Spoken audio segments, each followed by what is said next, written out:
Cerita rakyat Aji Saka dan asal-usul aksara Jawa. Dahulu kala, di sebuah negeri yang damai bernama Medang Kawulan, hiduplah seorang raja yang kejam dan haus darah. Namanya adalah Prabu Dewata Cengkar. Ia adalah raja raksasa pemakan manusia. Setiap hari, rakyat harus menyerahkan satu orang untuk dijadikan santapan sang raja. Rakyat Medang Kawulan hidup dalam ketakutan. Tangisan dan jeritan menjadi suara sehari-hari. Tidak ada yang bisa menghentikan kekejaman sang raja. Hingga suatu hari, dari arah timur datanglah seorang pemuda bijak dan sakti mandraguna. Namanya adalah Aji Saka. Ia datang dari tanah bumi Majapahit bersama dua abdi setianya, Dora dan Sembada. Melihat penderitaan rakyat, Aji Saka pun bertekad untuk menolong mereka. Ia menemui Prabu Dewata Cengkar dan menyatakan diri bersedia menjadi santapan sang raja. Namun ia mengajukan satu syarat. Yang mulia, saya bersedia menjadi santapan, tapi berikan aku sebidang tanah seluas kain ikat kepalaku, tanya. Raja tertawa terbahak-bahak. Hanya seluas ikat kepala, tentu saja boleh.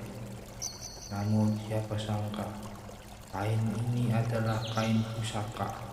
Saat membentangkan kain itu terus memanjang, membesar dan meluas, hingga akhirnya kain itu mendorong sang raja ke tebing dan menjatuhkannya ke laut. Raja pun lenyap ditelan ombak. Konon cerita, tubuhnya berubah menjadi seekor naga besar bernama Bajul Putih yang bersemayam di dasar Samudra Selatan. Rakyat bersorak gembira, mereka terbebas dari teror sang raja. Aji Saka pun diangkat menjadi Raja Medang Kawulan.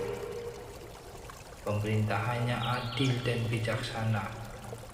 Rakyat hidup makmur dan tentram. Namun ada kisah sedih yang menyertai kemenangan itu. Sebelum berangkat ke Medang Kawulan, Aji Saka meninggalkan keris pusaka pada Sembada dan berpesan agar tidak diserahkan kepada siapapun kecuali dirinya sendiri. Beberapa waktu kemudian, Aji Saka mengutus Dora untuk mengambil keris tersebut. Tapi Sembada menolak karena ia memegang teguh titah tuannya. Dora pun bersikeras. Terjadilah pertarungan antara dua abdi setia. Karena sama-sama menjalankan perintah dan sama-sama setia, keduanya akhirnya gugur dalam pertempuran itu. Aji Saka sangat menyesal. Dari rasa duka itu, ia menciptakan sebuah aksara Jawa untuk mengenang kedua abdinya. Inilah asal mula aksara Jawa. Hana Caraka Tata Sawala pada jayanya Maga Batara, yang artinya ada dua utusan saling setia, sama kuatnya, akhirnya gugur bersama. Sejak saat itu aksara Jawa dikenal luas dan digunakan sebagai warisan budaya yang kaya akan makna. Dan nama Aji Saka pun abadi dalam sejarah sebagai pelindung rakyat dan pencipta aksara Jawa. Huruf aksara pertama di tanah Jawa. Jangan lupa like, komen, dan subscribe kalau kamu suka cerita rakyat Indonesia lainnya. Komentar di bawah ya, cerita mana yang mau kamu dengerin.